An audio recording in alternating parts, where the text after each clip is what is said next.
Aqui embaixo. Aqui.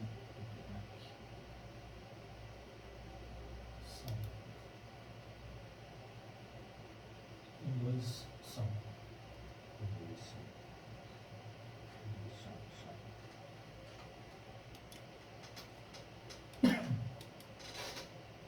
Boa tarde, ouvintes da Rádio Magia FM 105,9 MHz, diretamente da Vila Residencial Distrito. Hoje, dia 30 de março de 2023. Estamos dando início agora ao programa Estreitando Laços. Estreitando Laços no Estreito. Estamos aqui com a presença, contando com a presença aqui do Lobo, com Valdo Fernandes. Não vai querer falar, mas ele está aqui presente, de corpo presente, no nosso mesmo ambiente. E estamos aqui também, como de costume, às quintas-feiras, a partir das 17h30, com o pastor Rogério, que vem aqui trazer um pouquinho dos seus conhecimentos na área teológica. Tão importante, hoje em dia, a gente trazer essa questão de Deus para dentro da casa, para dentro dos nossos lares, para que Deus realmente possa fazer a obra, nos auxiliar para que nós façamos a obra. Esse é o termo, acho que, correto. E o tema do nosso programa, então eu vou aqui falar novamente, o nosso programa se chama Estreitando, nosso, porque é de vocês, Estreitando Laços no Estreito. Esse programa ele tem como objetivo tratar temas relevantes e importantes para todos nós. Esses temas relacionados à saúde espiritual, à saúde emocional.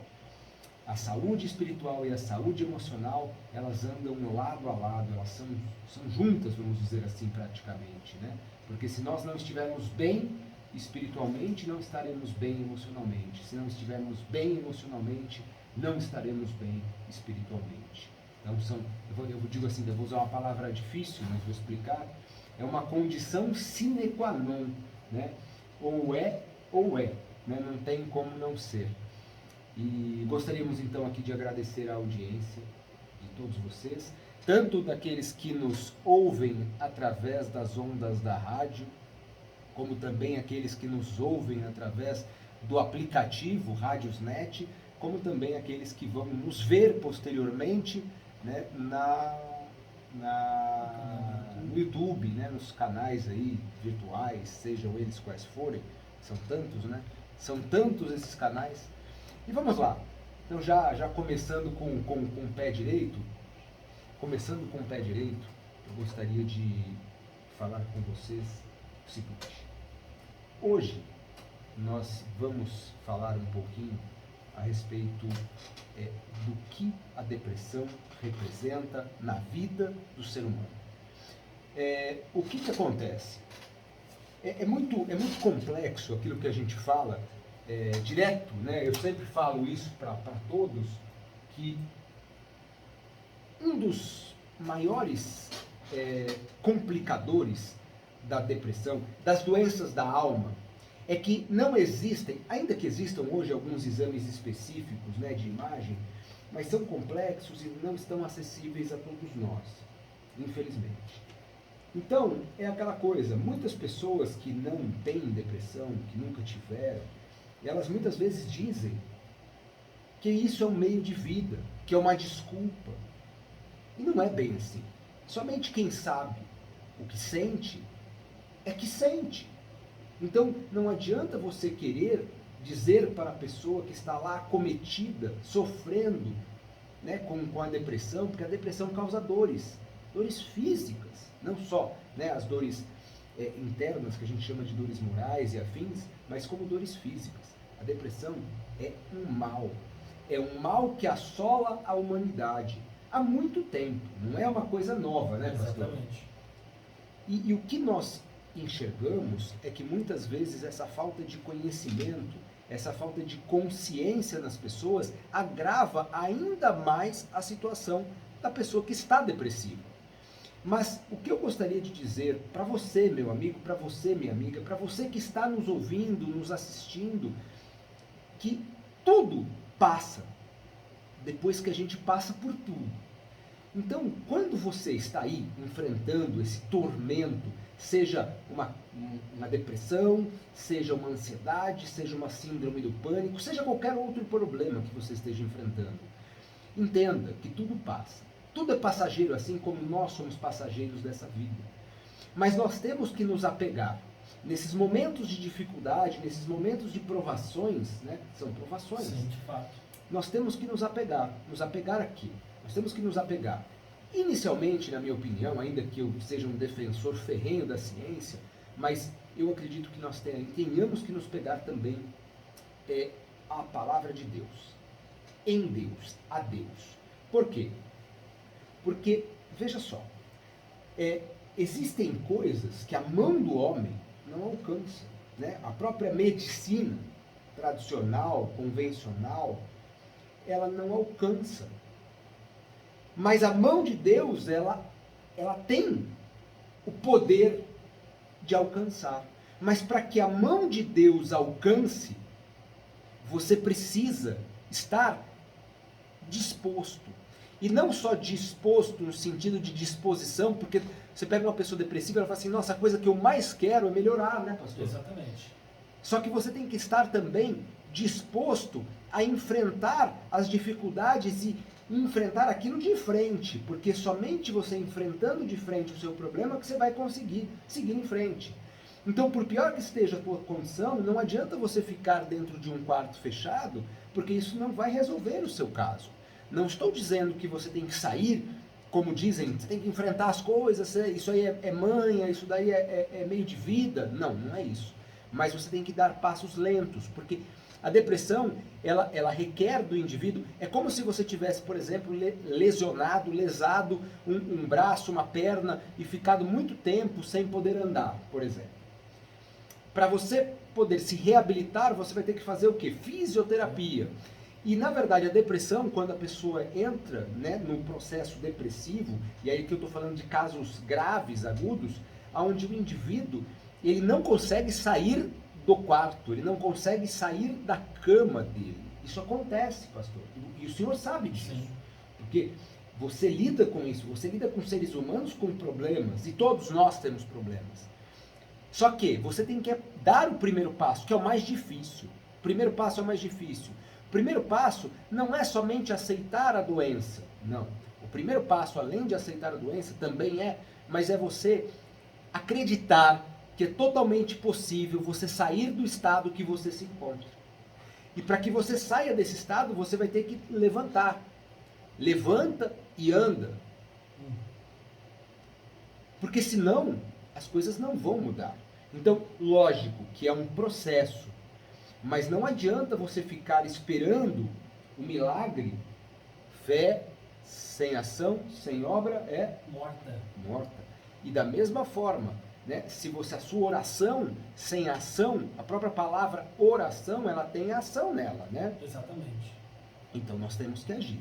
Então hoje nós vamos falar um pouquinho a respeito de algumas situações que envolvem o processo depressivo do ponto de vista teológico e do ponto de vista científico, filosófico, científico, para que a gente possa auxiliar você que está aí a se libertar dessa condição.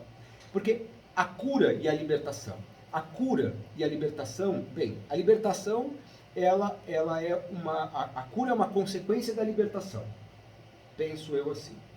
Mas para que a gente consiga se libertar, nós temos que nos fortalecer. E quando a gente tem que nos fortalecer, não é quando nós estamos fortalecidos, nós temos que nos fortalecer quando nós estamos enfraquecidos. E a pessoa que está apresentando um quadro de depressão, porque ninguém nasce depressivo. A depressão é um estado, ela não é um estado, e esse estado ele é passageiro, ele não é permanente. Entenda, nada é fixo, nem nada é permanente a não ser a impermanência das coisas. Então, você está apresentando um quadro depressivo, você não é depressivo. Cuidado com as palavras têm poder, as palavras têm o poder quando positivas, edificantes, construtivas, E quando negativas, destrutivas, pastor. Exatamente. Vamos tentar falar um pouquinho. Pode falar, pastor. Eduardo, você falando aí, eu lembrei de duas situações. Primeiro, quando as pessoas falam que depressão é coisa, é mimimi, pessoas que não têm uma estrutura forte. E na verdade, aí eu fiquei pensando aqui, aí veio uma frase, porque uma coisa é você observar um fato, é você ver algo, outra coisa é você viver algo. Então, geralmente, quem nunca teve, né, e vê alguém nesse estado, né, depressivo, as pessoas começam a deduzir coisas que não são reais, mas na verdade, somente quem enfrenta a situação é que ela sabe o que está enfrentando. Então, muitas das vezes, existe aqueles que ficam, não, você está assim por causa disso, você é assim por causa daquilo, né? Isso aí você está fazendo o corpo mole, não é bem assim, as coisas não é assim, mas é somente aquela pessoa que está vivenciando aquele momento, sabe realmente o que ela está enfrentando. A segunda coisa, o segundo ponto que eu quero aqui mostrar, você falando aí sobre a questão das impossibilidades, né? E como você mencionou, onde que o homem não coloca a mão, ou não tem a capacidade de colocar a mão, Deus coloca. E tem um texto que diz assim, que aquilo que é impossível para nós, é possível para Deus. Jesus, em certa ocasião, ele falou assim, tudo é possível naquele que crê. Então, crer, acreditar. E esse crer e acreditar, não é somente você esperar, fazer a sua prece, a sua oração, ou sua reza, dependendo da religião, não. É você fazer a sua parte e você, como você mesmo disse, levantar. É interessante, quando a gente vai para alguns textos na Bíblia, quando você vê essa expressão levantar, não é uma condição, é uma ordem. Levanta-te, né? Jesus lá curando as pessoas, levanta-te e anda, levanta-te, pega a tua cama e anda. Não é uma condição, não, se você quiser você levanta, não, levanta e anda.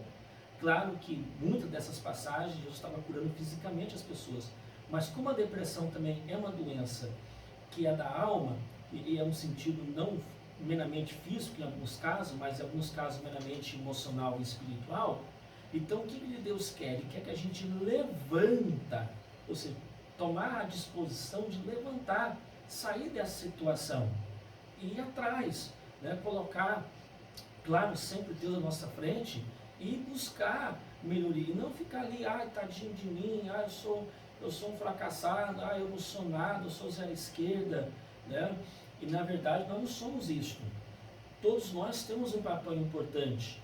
Todos nós viemos dessa terra com um propósito, Deus colocou algo para nós fazer. Então, não ficar de cabeças baixas, mas levantar a cabeça. Então, levantar requer o quê? Disposição. Levanta-te, dispõe-te. Então, quando a pessoa chega nessa situação, que ela quer entregar os pontos, e em alguns casos, infelizmente, né, chega até o suicídio porque entrega os pontos, o que falta, às vezes, é isso aí, a pessoa ter a disposição de levantar e sair daquela situação, porque ela tem a capacidade para isso e, com a ajuda de Deus, ela consegue sobressair daquela situação e voltar a ter a sua vida dentro da sua normalidade. Então, às vezes, as pessoas elas ficam inertes, intactas, e parece que aquilo lá que ela está enfrentando é como se fosse uma coisa tamanho desse mundo, e às vezes não é. É uma coisa que é possível superar. Eu digo que se você aí crê no Deus do impossível, esse Deus do impossível, ele faz que o impossível para você se torne possível, porque para ele nada é impossível. Esse é o primeiro ponto. Uma das coisas, e agora eu vou dividir aqui, sem nenhum tipo de quebra de sigilo ético, etc., da profissão, mas existem alguns pontos importantes. E são coisas que muitas vezes a gente não ouve isso, né? Eu acho que faltam informações, falta formação, informação para as pessoas, tá? Porque não se educa ou não se ensina a questão da saúde, né? Principalmente a saúde emocional. Nós não aprendemos as coisas que nós poderíamos aprender, tá? No nosso processo educacional, formacional. Uma das coisas que eu considero muito interessantes é que na minha prática, experiência clínica, como eu já disse aqui algumas vezes, eu acho importante até às vezes reforçar, são mais de 20 anos de clínica, isso me dá uma certa bagagem até para poder trazer essa informação para vocês, mas muitas vezes a depressão, ela vem, não estou dizendo que é isso, entendam, eu não estou aqui fechando um diagnóstico e dizendo, porque a depressão tem várias causas, várias origens, tá? Mas o que eu percebo é que muitas vezes essa depressão, ela ocorre por algumas razões, vamos dizer assim, padrões, tá? Então a culpa. Essa culpa de não ter feito ou de ter feito, o arrependimento, a comparação, são coisas muito básicas. Então, essa culpa que a pessoa sente, vamos trabalhar em cima de culpa, porque é uma coisa que eu acho interessante, tá? Vamos falar sobre a comparação e a culpa. 2 pontos importantes. Não interessa o que você fez. Se você se arrependeu de fato, você não mais vai fazer. Não mais fez, nem mais vai fazer. Esse é um ponto importantíssimo. Partindo daí, nós temos que entender que a culpa, ela precisa ser trabalhada dentro de você. E não adianta você dizer, porque o que eu escuto, pastor, e você também já deve ter ouvido isso, né, no seu ministério, é que, olha só, nossa, se eu tivesse a cabeça que eu tenho hoje, eu não teria feito coisas que eu fiz no meu passado. Já ouvi muito isso.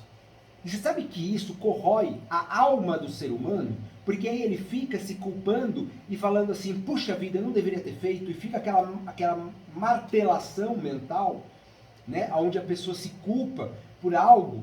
E aqui eu não estou isentando as pessoas das responsabilidades, não. Mas eu estou querendo dizer para você que está aí, nos vendo, nos ouvindo, o seguinte: é impossível que você, vamos imaginar hipoteticamente que você, minha amiga, você, meu amigo, você vai voltar no tempo para mudar algo que você fez, que você considera errado, ou que você considera que se você tivesse a oportunidade você faria diferente. Se você voltar no tempo, eu lhe garanto que você vai fazer a mesma coisa. Aí a pessoa fala assim, não, é impossível. Aí eu falo assim, isso é fruto dos filmes, da ficção, que faz com que o ser humano trabalhe o imaginário, né? Essa parte, a imaginação imaginária, onde você cria ilusões que te afastam da realidade. Se você voltar no tempo, você não vai voltar com o conhecimento que você tem hoje. Você só tem o conhecimento que você tem hoje porque você passou por tudo que você passou ontem, nos ontens, né, da sua vida. Então não adianta. Essa experiência que você teve errada, ou que deu para você, né, uma sambada na vida, uma lambada, né, que de vez em quando a gente faz algumas coisas e se arrepende amargamente, mas uma prova do arrependimento é não repetir isso. E aí, eu gostaria até, eu vou fazer aqui um comentário, mas aí eu vou passar a palavra para o pastor. Mas antes disso eu vou dizer assim, a gente não pode ter pena da gente. Sentimento de pena é uma coisa muito ruim. Muito ruim. Se você escolheu um caminho equivocado, eu não gosto da palavra errado, eu gosto da palavra equivocado, que tem praticamente o mesmo significado dentro de um contexto de escolha, por exemplo, mas a palavra errado, ela dá uma impressão de que é uma coisa assim imperdoável. O equivocado, eu me equivoquei, mas eu posso não mais me equivocar. E o errado parece que já te sentencia. Então vamos lá. Se eu cometi um erro, e quando Jesus falava através de parábolas, Exato. quando ele chegava nas pessoas, né, para curar as pessoas, vamos dizer assim, quando ele terminava, né, o processo, ele dizia para a pessoa, o que, pastor? O que te curaste fostes a sua fé. E em muitas ocasiões ele fala assim, vai e não peque mais. E não erres mais. Aí podemos usar o errar, porque nós estamos falando dentro de um contexto de pecado. Isso. Então, não peques mais, não erres mais, não se equivoque mais, não repita o mesmo erro, porque senão você vai ter as mesmas consequências. Veja que a palavra de Deus, ela é, bem, a sapiência, né, a sabedoria da palavra de Deus é transcendente, tanto é que nós não conseguimos entender, ninguém explica Deus, né? Uma coisa muito boa, né, por sinal, que ninguém explica, porque também, se explicar, vamos dizer que a pessoa conseguiu ali, né, criar uma ilusão. Então, o que acontece? A culpa, ela faz com que a pessoa se retraia, faz com que a pessoa se esconda. Existem pessoas depressivas que têm vergonha delas mesmas. Olha só, a depressão, veja, vamos lá. Para quem está vendo pelo YouTube vai conseguir ver que eu estou aqui fazendo a encenação. Então vamos pensar no solo, né? No solo. Então uma depressão é um buraco. A pessoa quando ela está depressiva, ela quer se esconder. Ela quer se esconder. Muito peso, ela quer se esconder. Então ela vai para onde? Para o seu íntimo, para o seu quarto. Ela se fecha para ela mesma, para o mundo. Ó, isso é emblemático. E aí tem um detalhe. Olha como é que a palavra de Deus ela é interessante. Dentro de todos os contextos nós conseguimos aplicar a palavra de Deus. Existe uma passagem, eu não tenho de lembrança, né? A memória ela não ajuda mais com o passar dos anos causam danos, né? A gente vai perdendo a memória. Mas eu sei que lá existe, mesmo porque na sexta-feira da semana passada eu participei do culto na igreja do pastor e ele disse o seguinte, que o quarto, como é que era lá a história do quarto? A pessoa entra no quarto? Sim, Eduardo. Jesus, no Sermão da Montanha, ele está trazendo o seu sermão e aí ele vai fazer uma advertência e ao mesmo tempo uma orientação. Por que uma advertência? Ele diz o seguinte, ó, quando vocês for orarem, não faz igual os fariseus e os saduceus, que eram os grupos religiosos daquela época, que quando eles faziam as suas preces, eles ficavam no meio das praças, eles ficavam em meios de pessoas, para as pessoas verem que eles estavam orando, que eles estavam fazendo o seu jejum. Não, pelo contrário. Jesus agora, ele faz uma condenação, né, que esse tipo de prece e oração não era aceita, não era aceitável diante de Deus, e aí ele fala, ó, quando vocês for orarem, entra no teu quarto, fecha a porta e orarás ao Pai que está em oculto e Ele vos recompensará. Então Jesus deixou isso no Evangelho, mostrando essa questão da intimidade, né? Da pessoa entrar no seu aposento, fechar a porta, orar, fazer a sua prece para com Deus, e Deus que está ali invisível, mas presente, porque a expressão oculta é isto, você não vê, mas Ele está ali, invisivelmente o recompensará. Então Jesus deixou muito claro sobre essa questão, né, da sua particularidade com Deus, que é algo que infelizmente hoje muitas pessoas não praticam mais, independentemente da confissão de fé que a pessoa tenha. Então Jesus ele está mostrando para os seus discípulos, depois até lá na frente, ele vai deixar uma oração modelo. Qual que é a oração modelo? A oração do Pai Nosso, que é a oração universal. Porque aí os discípulos ficaram perguntando, mas como que devemos orar? De que maneira devemos orar? Aí Jesus deixou uma oração modelo, né? Que todos nós conhecemos, está lá em Mateus, no capítulo 6, a partir do versículo 10 dos Evangelhos. Então Jesus deixou isso bem assim explicado, mostrando de um lado a condenação de alguns religiosos, porque eles faziam as suas preces, mas aquelas preces não eram aceitas diante de Deus, porque eles queriam ser vistos pelos homens, era repugnante, e do outro lado ele orientando aqueles que estavam seguindo ele, e automaticamente também os apóstolos, como e de que maneira você tem que falar com Deus, porque é uma prática do seu interior para com Deus. Essa intimidade com Deus, ela depende da nossa intimidade conosco. Exato. É o que eu falei, já que várias vezes, a principal relação, a relação que vai balizar todas as demais relações, é a tua relação com você. Porque se você não se relacionar bem com você mesmo, você não tem como se relacionar bem com ninguém. nem com Deus. Nem com Deus. Nem com Deus.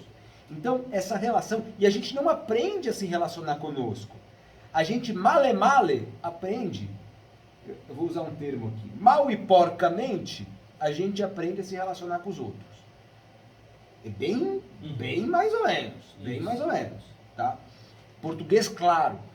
E não é palavrão, né? É um termo normal utilizado aí no nosso vernáculo, no nosso idioma, né? O mal e porcamente. E o que é importante que você entenda que a tua relação com você, ela tem que ter, o principal ponto é você se perdoar também. Então, você se perdoar para que você possa se libertar. Então, é se perdoar em que sentido, pastor? Por exemplo, cometi um equívoco, um erro, um equívoco, se for uma coisa mais grave, um erro. Cometi. Refleti a respeito do que eu fiz. Eu não preciso me condenar. O que eu tenho que fazer é refletir e não mais agir como eu agi. Até porque, Eduardo, não cortando só linha de raciocínio, o sentimento de culpa que a pessoa carrega faz que, além dela estar olhando para o passado dela, que na visão dela foi mal resolvido, prende ela no passado. Aquele passado. Ela fica presa. Quando você fala isso, e aí eu tenho que recorrer aqui a uma linha de conhecimento bem interessante que se chama metafísica. Então, ela explica algumas coisas interessantes. O nosso cérebro, ele tem 86 bilhões de neurônios.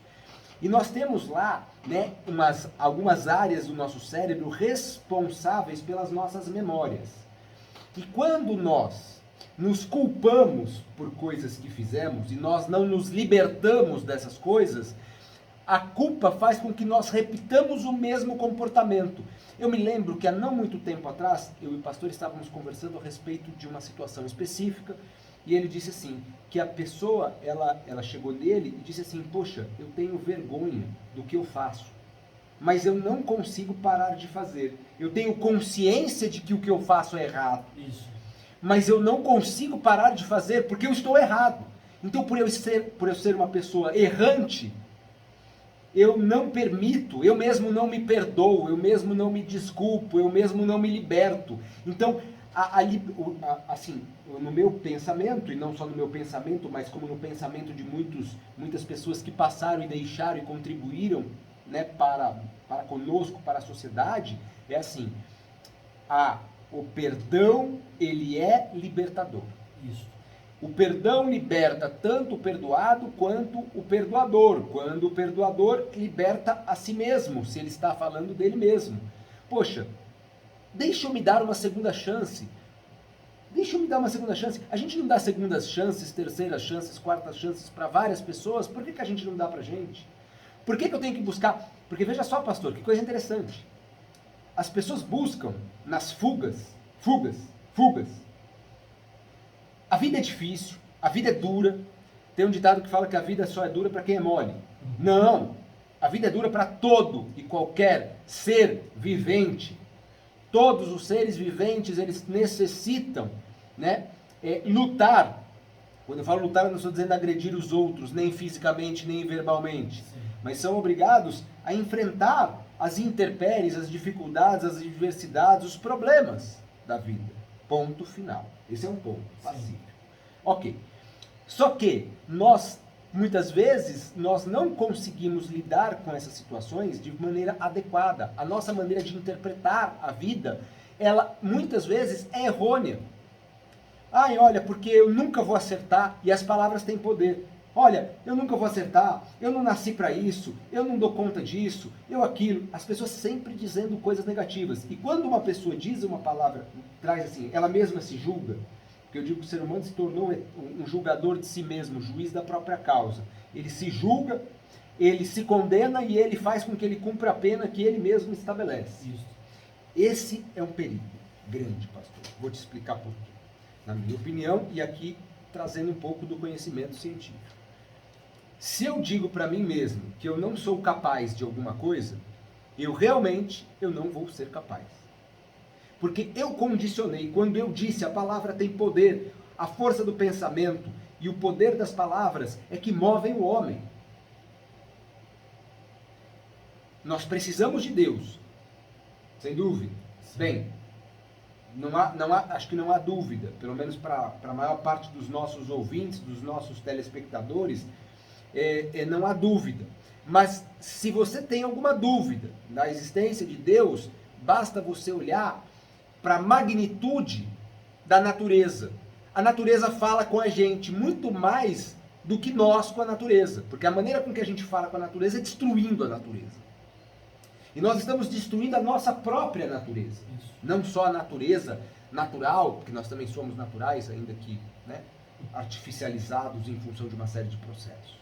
Então, o que eu quero dizer para você que está aí é que eu fiz uma análise, pastor, e eu gostaria que o senhor analisasse comigo se essa análise está, não vou dizer correta, porque talvez a questão de estar correta, certa ou errada, não sei, mas se faz sentido.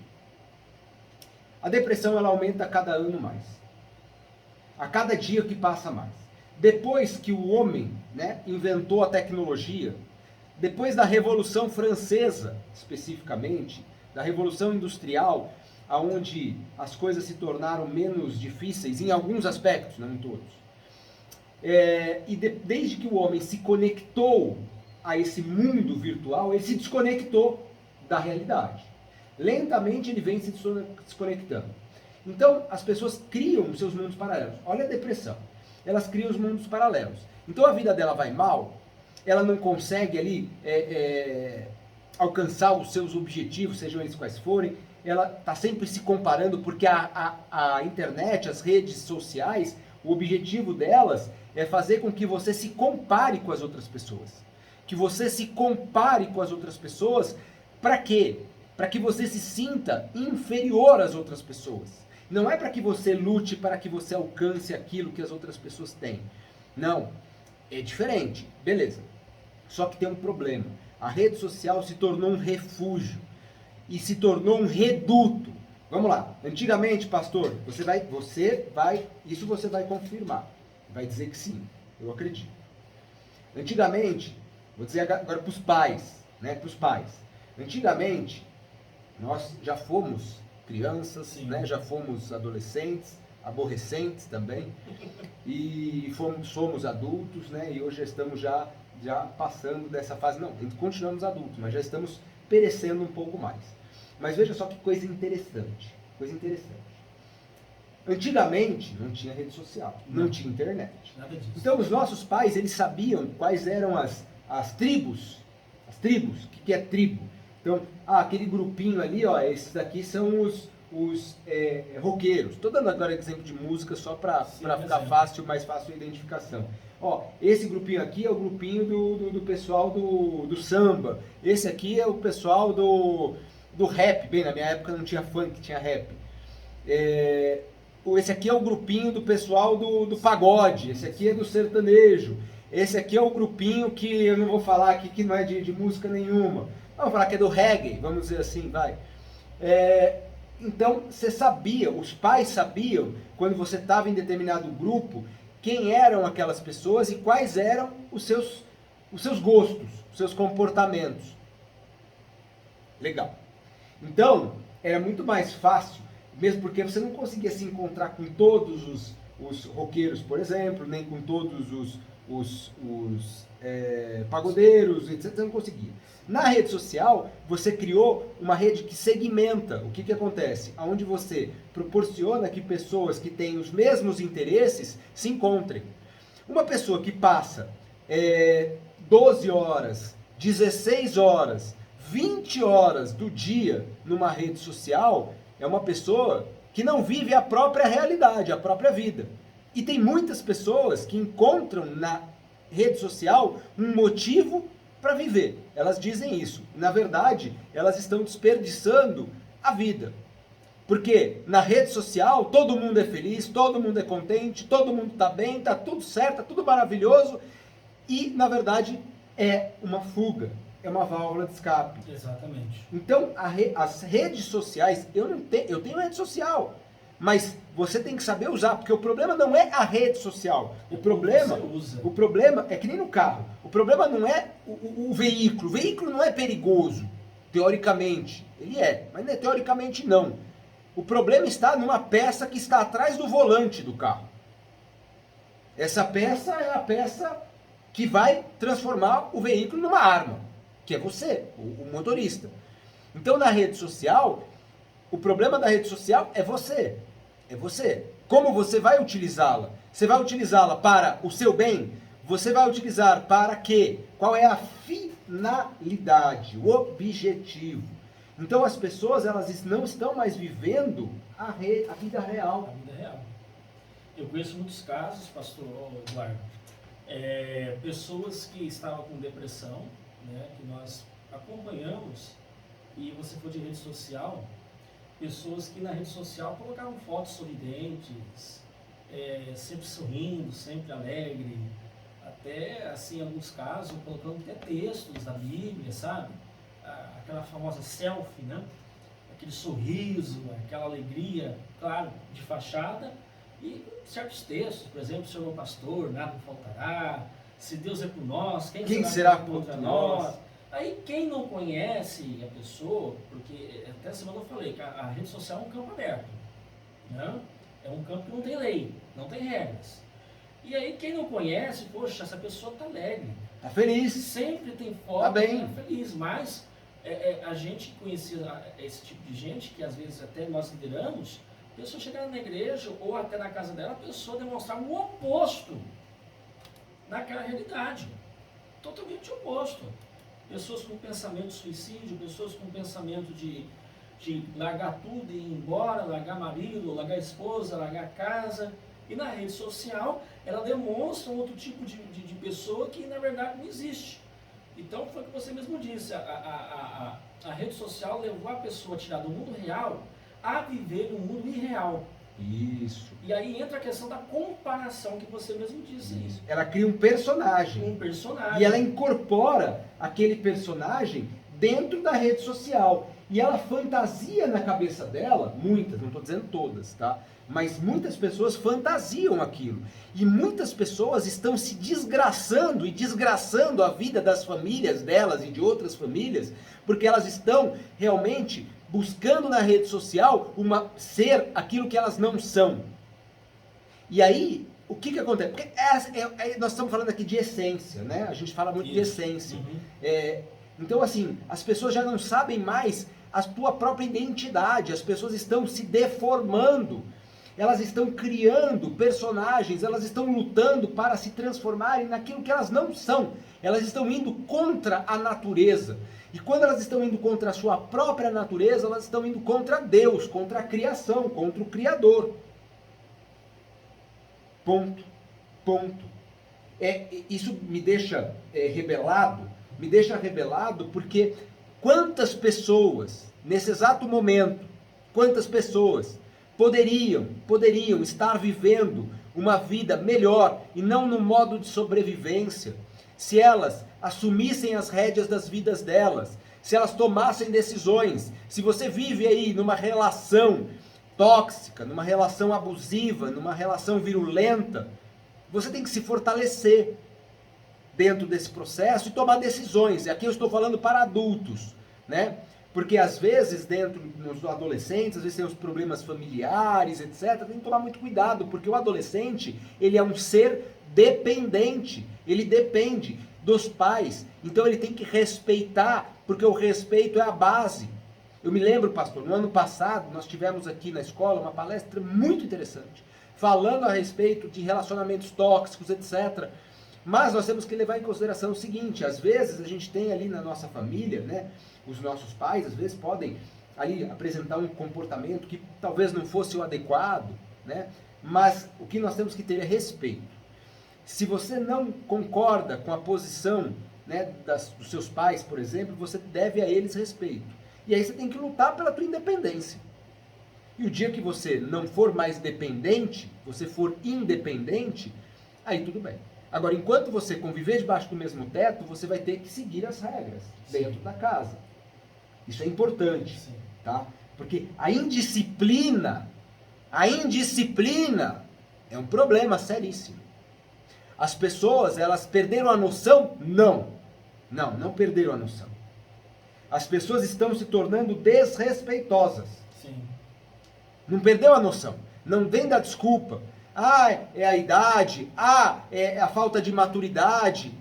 Porque se a pessoa é muito velha é porque ela tem muita idade. Se não tem muita idade é porque é muito nova, não tem maturidade. Quer dizer, então você não tem responsabilidade? Responsabilidade, ela cabe em qualquer lugar. Respeito é uma coisa que você não tem que exigir. Porque se você exige o respeito de alguém, não faz sentido. Não faz. Respeito não é uma coisa que você tem que exigir. Ou você tem respeito, ou você é respeitoso, ou você é desrespeitoso. Esse ponto é pacífico. Sim. E nós vivemos, e a rede social, o que ela fez?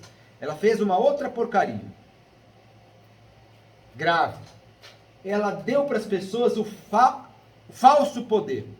Um falso poder. Que a pessoa acha que tudo que ela escreve lá, está todo mundo ouvindo, e todo mundo concordando, e todo mundo dizendo amém. E não é isso. E não é isso. É outra realidade. Essa realidade não existe. Então a rede social, ela pode até dar voz, mas não é desse jeito. Então não é porque... E a virulência das pessoas, eu vejo nas redes sociais, não só nas redes sociais. As redes sociais são um reflexo da sociedade. Sim. Mas a sociedade em si, as pessoas, elas estão incomodadas com tudo e com todos. Então assim, as pessoas que têm tempo para apontar e para cuidar da vida dos outros, significa que elas não estão cuidando da sua própria vida. Se você se incomoda com a atitude do outro, é porque você não está cuidando da tua própria vida. Eu vejo no ambiente, seja no ambiente corporativo, no emprego, seja na rua, seja na comunidade, qualquer tipo de ambiente, onde tem ser humano tem problema. E o grande problema não está no ambiente, está no ser humano. Porque ele influencia o ambiente. Porque o ser humano influencia. Exatamente. É óbvio. Tudo bem, se você vive numa condição, por exemplo, vamos falar que também existem casos e casos, mas, por exemplo, se você tem ali uma condição, né, você vive numa situação precária, aquela precariedade ela vai te influenciar, positivamente ou negativamente, vai depender da consciência do indivíduo. Né? É aquele detalhe, não é porque a pessoa nasceu na favela que é bandido, todo favelado é bandido. Não. Isso a gente escuta, tá? Isso. E não é. Tem muito trabalhador. Se você for entender o que é favela, se você for entender, saber a origem da palavra, se você for entender conceitualmente a realidade, é bem profunda. Favela é o nome de uma árvore. É uma árvore que nascia no Cerrado. E a Guerra de Canudos, que foi depois da Guerra de Canudos, que surgiram as primeiras favelas naquela região, que era uma região de Cerrado, lá na Bahia, e lá tinha nessa região onde surgiram as primeiras favelas, tinham essas árvores que se chamam favela. O nome dela conhecido é esse, mas eu não lembro agora o nome científico, mas tem um nome científico também, mas a memória vocês acham que tem que relevar, porque a idade vai chegando, né, e a gente vai esquecendo as coisas. Tem que limpar o HD. Então na favela, e a favela, essa árvore, é todo mundo conectado um ao outro, então existe muito mais solidariedade, onde você tem essa comunidade, onde as pessoas elas estão interligadas, muito mais tem ali respeito, empatia e outras coisas mais, porque existe uma interdependência maior. Esse ponto eu acho que é um ponto importantíssimo até para a gente pensar. Agora, eu queria, nós estamos faltando já os últimos 15 minutos, pedir para o pastor falar um pouquinho a respeito dessa culpa e de como é que Deus perdoa o homem e como é que essa culpa, porque você tem que digerir essa culpa, porque a gente sabe, a nossa consciência aponta aquilo que nós fizemos. A consciência aponta, Sim. A consciência pesa, por mais que a pessoa diga que não. E pastor, como que o indivíduo que às vezes se arrependeu de algo que ele fez, ou se sente ainda muito culpado por algo que ele fez ou deixou de fazer, como é que ele consegue, na visão de Deus, como é que Deus lida com isso e como é que o ser humano pode lidar com isso do ponto de vista teológico? Veja bem, Eduardo, primeiro ponto, não existe pecado moral que Deus não possa perdoar, desde que haja um arrependimento sincero. Lembrando que arrependimento é uma coisa, remorso é outra. Tem gente que tem remorso daquilo que ela fez, ou seja, ela não se arrependeu, cria um sentimento de remorso. O arrependimento, ele vem mediante uma confissão. Ou seja, a pessoa ela cometeu um erro, uma precipitação, ela percebeu conscientemente que ela errou, que ela não podia ter feito aquilo lá, ela vai confessar para Deus e vai não tornar a fazer aquilo que ela fez. Então, quer dizer, aquele que confessa e deixa alcançará a misericórdia. E você falou um ponto importante, porque aí eu lembrei de duas situações aqui, de duas histórias, a de Davi e da mulher que adulterava, né? A Davi, que é uma figura muito popular na Bíblia, foi o segundo rei de Israel, que na minha visão foi um dos melhores reis de Israel, porque ele estabeleceu a capital, até então a nação tinha capital, ele trouxe a Arca da Aliança, ele tinha um desejo de construir uma casa fixa, claro que não foi ele, mas começou com ele, enfim. Ele foi um camarada que fez uma revolução na área da música, até porque muitos salmos da Bíblia, boa parte foi escrito por Davi. Enfim, foi um camarada que foi um divisor de águas. E como diz a Bíblia, ele era um homem segundo o coração de Deus. Ele era um homem segundo o coração de Deus. Mas, num determinado momento, no seu apogeu do seu reinado, ele reinou 40 anos em Israel, um certo dia que Israel estava em guerra, porque sempre havia os inimigos, os filisteus, os amorreus, que eram os povos ali que queriam tomar posse do território de Israel. A história diz que Davi não foi para a guerra, ele ficou em casa e mandou seus soldados, mandou seu exército, mas não foi para a guerra, sendo que naquela época era quase uma obrigação. Todas as vezes que havia uma guerra, o rei tinha que ir até fazer linha de frente, e Davi não foi. Para ser o exemplo, dar o exemplo. Exatamente. E aí ele vai acordar lá depois dos meio-dias, né?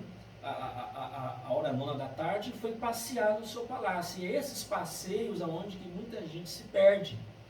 Porque ele foi dar uma volta para o palácio, sendo que o lugar dele tinha que estar na guerra, não no palácio. Aí nesse passeio ele se perde. Por quê? Porque ele viu uma moça de 27 anos, chamada Betseba, e ela estava se banhando no terraço do palácio, e aí ele cobiçou essa moça. E essa moça, ou essa mulher, era esposa de um dos seus principais generais.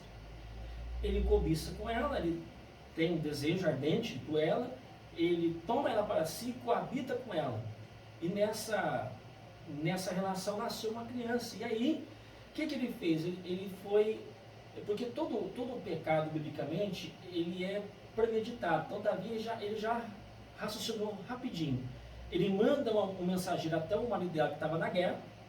Ele vem no palácio e aí ele tenta induzir o marido a voltar para a casa dela, deitar-se com ela, para se coabitar com ela, para depois voltar para a guerra. Porque ele tinha feito o ato, sabia que a moça ia engravidar, mas o general era um cara muito fiel tanto ao rei, tanto ao exército. Ele disse: eu não vou para a casa da minha esposa, eu só vou quando nós acabarmos a guerra e vencer a guerra. E aí Davi tenta até embriagar o rapaz. E o rapaz, mesmo embriagado, com muito vinho, ele não foi para a casa dele. Moral da história, ele volta para a guerra. E chegando na guerra, como Davi tentou de uma maneira e não conseguiu, ele cria uma trama para matar o rapaz. E aí, no final da história, ele comete dois pecados terríveis, que é o adultério e o assassinato. E aí, o que acontece? Ele deixa como está. Ninguém sabia que ele tinha feito tal ato, né? Deixou como está. A mulher engravidou e passou um certo período, e um profeta chamado Natan, que era um profeta que convivia no palácio, Deus mostrou para o profeta Natan o que de fato tinha acontecido. Houve uma revelação divina, e o profeta chega até Davi e conta uma história. E a história era mais ou menos assim: olha, meu rei, tinha uma família que tinha um animal, lembrando que naquela época a base econômica da nação era a agricultura e a pecuária. E essa família tinha um animal lá, e esse animal ele trazia recursos financeiros para essa família, mas veio um homem, um inimigo, e matou esse animal. O que nós temos que fazer para esse homem? Aí Davi, enfurecido, ele fala: esse homem é digno de morte, esse homem tem que morrer.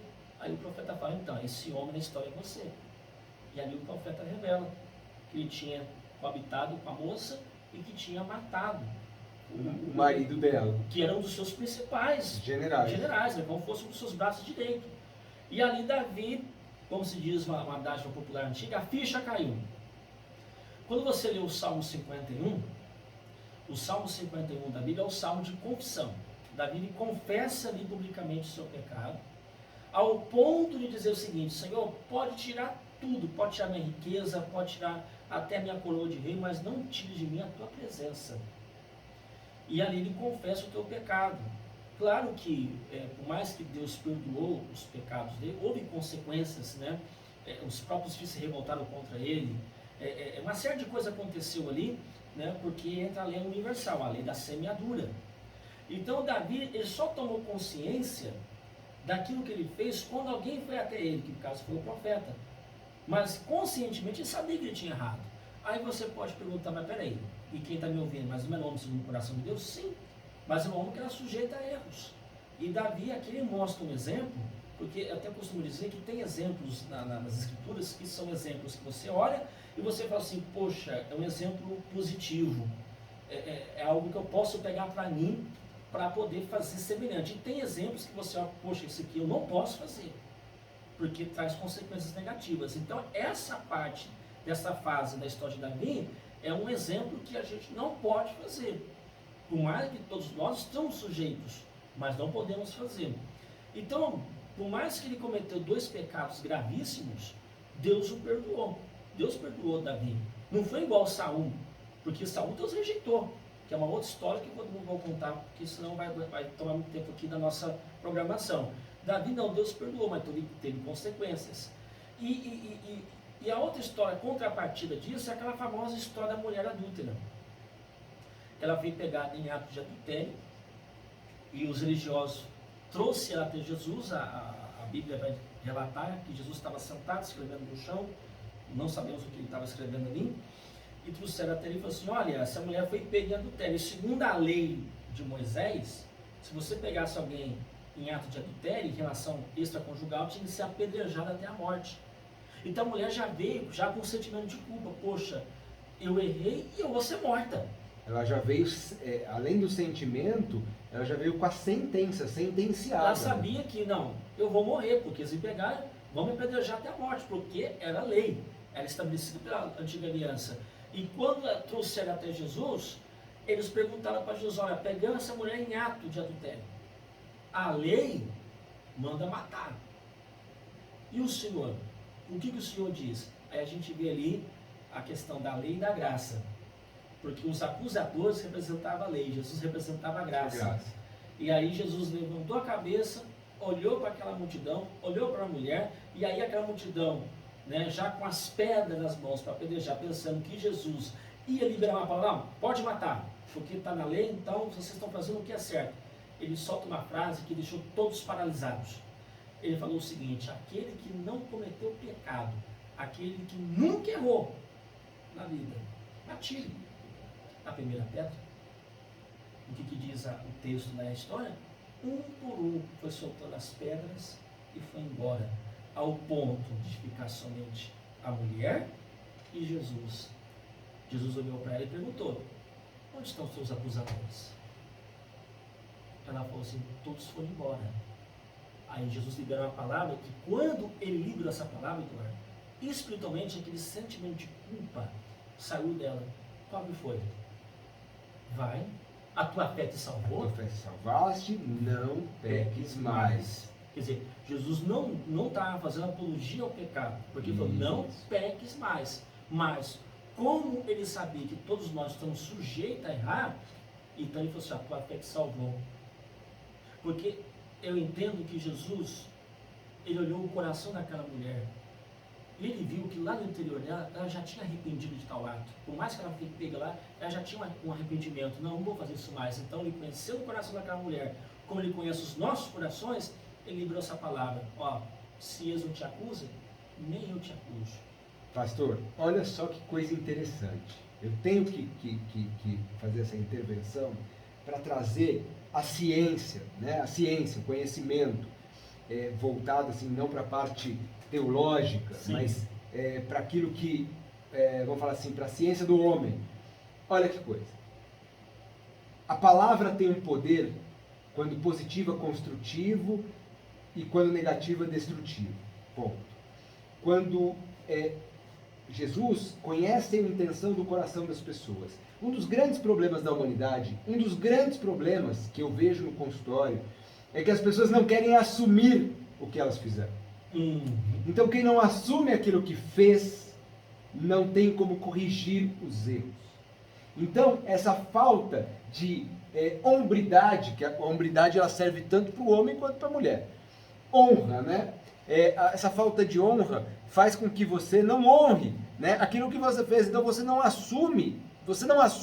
E se você não assumir, você vai sumir. No sentido qual? Olha só que coisa. Se você não assume que você fez a coisa errada, você não tem como corrigir o seu erro ou o seu equívoco.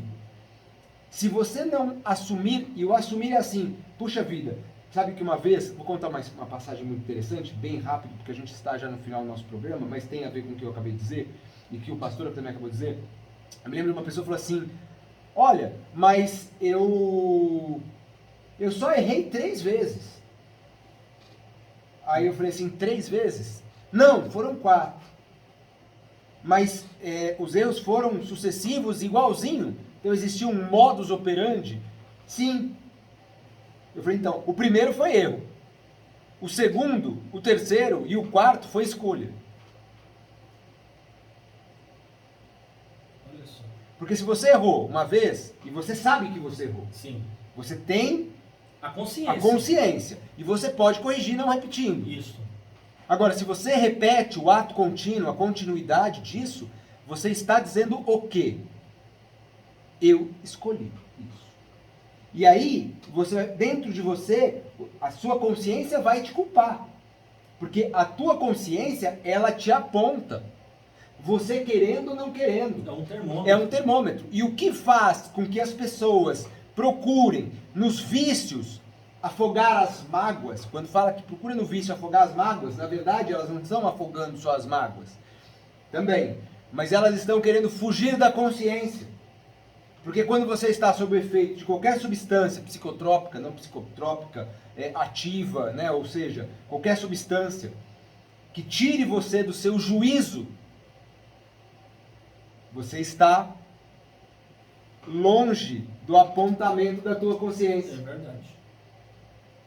Então, a sociedade, ela cria os problemas e ela oferece as soluções, né, que são piores porque vão agravar o problema. Então, seja qual for, independentemente do que você tenha feito, olha, ressignifica. Ora para Deus, né? Mostra a intenção do teu coração, mostra que você está realmente disposto a se libertar e se curar. Se libertar é não repetir mais, então não erre mais, não se equivoque mais, não peque mais, não repita esse comportamento, porque esse comportamento ele é destrutivo. Você vai se libertar. A depressão, ela também está relacionada a todos esses processos, porque a culpa vai gerar isso, gera vergonha, gera conflitos internos e assim sucessivamente. Nós falamos de alguns aspectos hoje da depressão, mas eu gostaria de convidar você que está aqui, né, no nosso entorno da Vila Residencial do Estreito, Vila Primavera, Vila Barreira e adjacências, né? Nós temos aqui o Ribita, nós temos aqui Águas Quentes, nós temos aqui várias outras regiões, eu não vou lembrar de todas, porque também já esse horário também aqui já vai fazendo a gente esquecer. Vocês estão convidados, nós vamos, eu e o pastor, dar continuidade à nossa série de palestras, né, que são palestras comunitárias. A nossa próxima palestra, fica o convite aqui para você, meu amigo, para você, minha amiga, que puder vir pessoalmente, vai ser no dia 4 do 4 de 2023. Acho que é 3, né, Eduardo?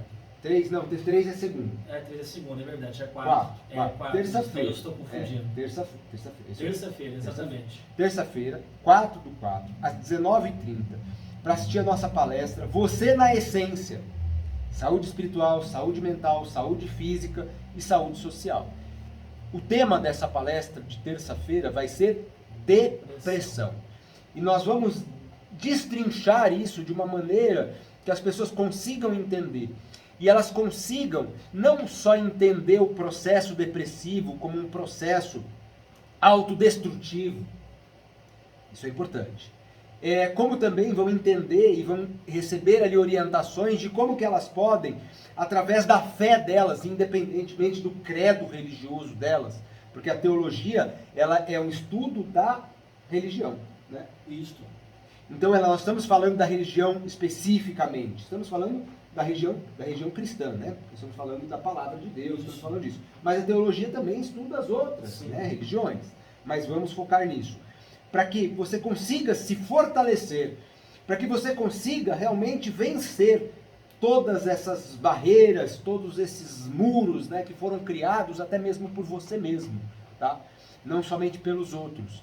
Então, fica o convite. O local ainda está incerto, teoricamente. Já está certo, mas ainda não podemos dizer. Mas nós vamos divulgar nas redes sociais, aqui da nossa região, nos grupos de WhatsApp e afins, exatamente o local. Mas vai ser na terça-feira, dia 4/4/2023, a partir das 19h30, duração de 1 hora, entrada gratuita, entrada franca, tá? Então contamos com a sua presença, com a sua participação. Gostaria de agradecer a audiência do programa. Nosso programa é seu programa é nosso. Ele ocorre todas as quintas-feiras a partir das 17h30. Então o programa que chama o nosso programa aqui, ele chama Estreitando Laços. E aí hoje eu pensei assim, estreitando laços no estreito, porque estamos no estreito. Por que não estreitar os laços aqui? Então, agradecer mais uma vez, Lobo, agradecer, né, o Valdo Fernandes já não está aqui mais no recinto, mas agradecer a ele pela oportunidade, por todo o apoio, né, que ele nos tem dado, nos deu, nos dá e nos dará, falamos também aqui no futuro. E agradecer aqui também ao pastor Rogério, né, por estar aqui mais uma vez, né, nos presenteando aí com as palavras, né, tão bem ditas, né, no sentido do bem dizer, né, para todos nós, e nós precisamos, a sociedade precisa exatamente disso, né, precisa se reconectar com a sua verdadeira essência. E para que você se reconecte com a sua verdadeira essência, você precisa se reconectar com Deus. Você tem que estreitar os seus laços com Deus. Mas antes de estreitar os seus laços com Deus, você tem que estreitar os seus laços com você, né? Porque senão vai ser difícil estreitar. Vou deixar o pastor fazer aqui a oração, que já é tradição aqui, desde do nosso primeiro programa. Essa oração aí para que a palavra de Deus toque o coração de cada um de vocês, né, de todas as pessoas que estão aí próximos a você, no seu lar, ou no seu emprego, seja onde você estiver, e que essa palavra seja realmente ouvida, não só pelos seus ouvidos humanos, mas que você ouça ela com o seu coração aberto, para que Deus possa estar intercedendo na sua vida. Então, pastor, mais uma vez, muito obrigado, e vou deixar você encerrar, e ao término da oração, vocês vão continuar com a programação local da Rádio Magia FM 105,9 MHz, diretamente da Vila Residencial Distrito, Pedregulho, São Paulo. Eduardo, eu que agradeço por estar aqui com você, juntamente com todos os nossos ouvintes, que Deus possa abençoar a vida de cada um de vocês, e aguardamos vocês aí no dia 4 de abril, quando a gente definir o local certinho, a gente vai estar jogando nas redes sociais, como já foi mencionado. Bem, quero deixar aquele texto, o último texto que eu citei aqui, que é um texto que eu acho que todos vocês conhecem, da mulher, né, que foi apanhado em ato de relação fora do casamento, e Jesus, como nós mencionamos aqui, ele perdoou ela. Então, o perdão de Deus é muito importante sobre a nossa vida, tá? Mas como falamos aqui, primeiro você tem que se perdoar. Você se perdoando, você vai quebrar uma algema, você vai quebrar grilhões, e aí as demais coisas Deus estará fazendo sobre a tua vida, tá? Pai, quero te agradecer nesta tarde por estarmos aqui, e que o Senhor possa visitar cada residência, cada lar, cada ouvinte dessa programação, e que tudo aquilo que nós falamos aqui, ó Pai, neste programa, sobre a depressão, o sentimento de culpa, talvez tem pessoas, ó Pai, que estão nesse momento passando por isso, que o Senhor possa alcançar, que o Senhor possa, meu Deus eterno, trazer a paz, a alegria, o perdão, que ela possa se levantar dessa situação e levantar a cabeça e continuar a vida, porque a vida é um presente, a vida é uma dádiva do Senhor. Pai, é o que nós te pedimos e oramos no nome santo de Jesus. Amém. Um forte abraço, até terça que vem, e quinta-feira que vem, se Deus permitir, estaremos aqui novamente.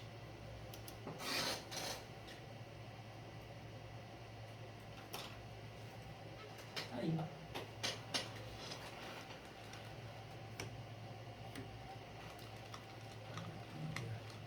Ver se eu consigo fazer.